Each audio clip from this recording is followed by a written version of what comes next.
As long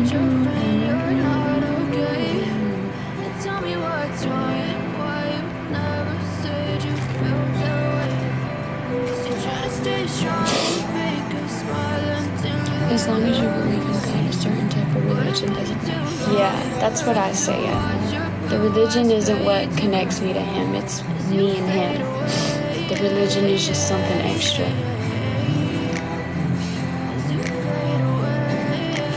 We all go through the same emotional roller coaster. Yeah, I'm about to fade away. I feel like a lot of people try to block it out because it's just so much easier to avoid it, you know? It's so much easier than confronting all the emotions that you're feeling. But we forget that in doing that, we're only neglecting ourselves. If our body is crying out, let it cry out.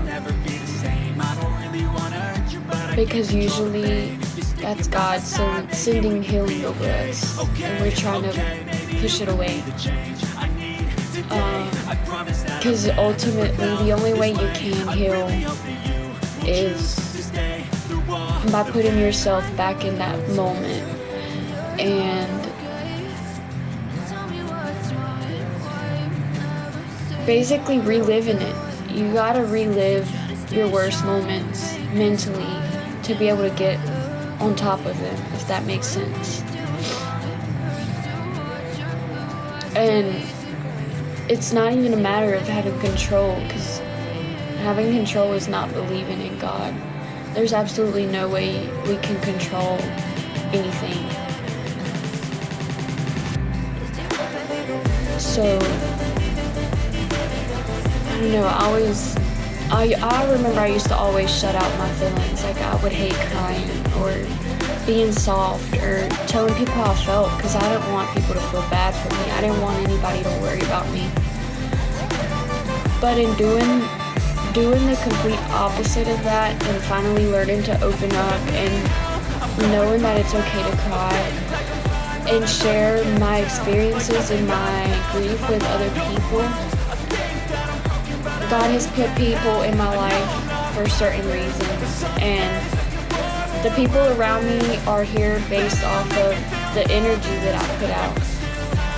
And in that, it makes us all relate to one another. We all have very similar stories, but I've attracted that kind of energy. And I used to be surrounded by hard people. Like, they didn't cry, they didn't show emotions, they didn't say I love you, like.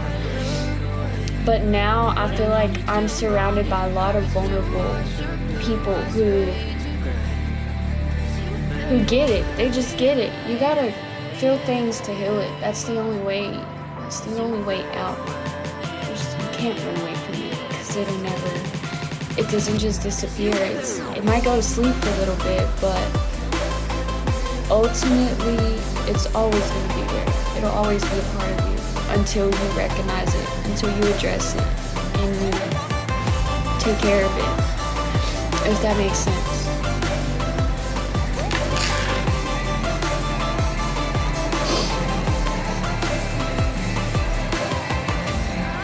I neglect myself all the time for you.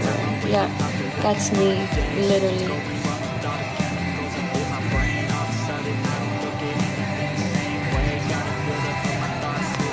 Group therapy, guys. Oh my god, that's so funny, because yesterday Jay was like, we need a therapy session. I need a therapy session. And I was like, Jay, we're gonna do one.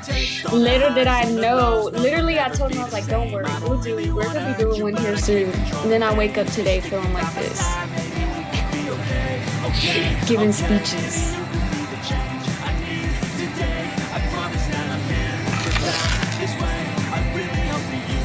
This last year, I threw out everything I knew and rediscovered everything. Like, I didn't even know who I was anymore. Me! That was me! The other day, I was standing here, and I kid y'all, I stood in this mirror for a good 30 minutes, just staring at myself. And I was like, who are you? Like, where did you come from? Because this is not who I was a year ago, 2 years ago, like 3 years ago, especially 3 years ago. I was not who I am now. I was a completely different person, and I was filling my life with a whole bunch of negative and material and just stuff that I thought in the moment would fulfill me, but ultimately when I would lay my head down at night, literally every single night I would cry myself to sleep. And I'm like, what's the point? What's the point of continuing to feed my soul with these things that obviously is not filling it up? It's not enough. And that's when my depression hit in 2021. And I discovered my relationship with God because, like I told y'all, I didn't believe in God growing up. Like, it was hard for me because I would talk to him and I felt like he wouldn't talk back. He wasn't answering me. And obviously, I lost my grandpa in the worst way, and I wouldn't wish it on anybody. And I was very young, and I didn't understand it at the time. So I kind of guarded myself from that, from creating a relationship with him. Until my depression hit, and I was like, yo, I need you. Like, it was just one day I was just like, bro, I need you. Like, I really, really need you. And I didn't even know how to talk to him. I didn't even know where to start. I was like embarrassed almost. And I just started talking, and I was like, whoa, hold on, because this isn't even me talking. It was like something came through me and just gave me all of what I needed to say, and I just spit it out, and I was just talking to him. And from that day on was when my relationship really, really started with him. But growing up, it was always forced on me by my parents. Just let me be me and I'll stay out of your way. I can see the way you look at me, I'm such a disgrace. I never really asked to be brought into this place. You wanna love me? Well then baby, I have a taste. All the highs. Literally, I told him that yesterday. I don't really wanna hurt you, but I can't control the pain. If you're sticking by my side, maybe we can be okay. Okay, maybe a beautiful butterfly. I need you today. I promise that I've never felt this way.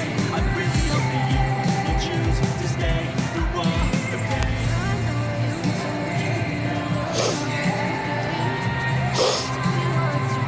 Hey Lucas. Welcome in, guys. Jay said I'm awake, still brain dead.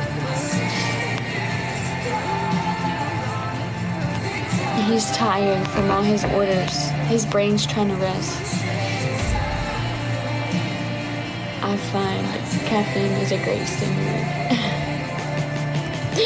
Jay. Building for the test. Guys, I do not respond to messages. Respectfully, kindly, I do not.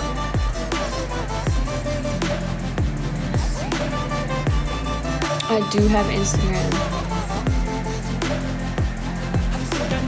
I need caffeine and renewing of the mind and the Holy Spirit. Chef Chunky. I felt that. I really did. Jay, you missed out. We were having a session. Remember yesterday I told you? I was like, don't worry, we'll have one real soon. We were just having a whole therapy session. My Instagram is the same as my TikTok, except at the end of it, it has an underscore. So it's LILIANNAAA._. It'll be for the text.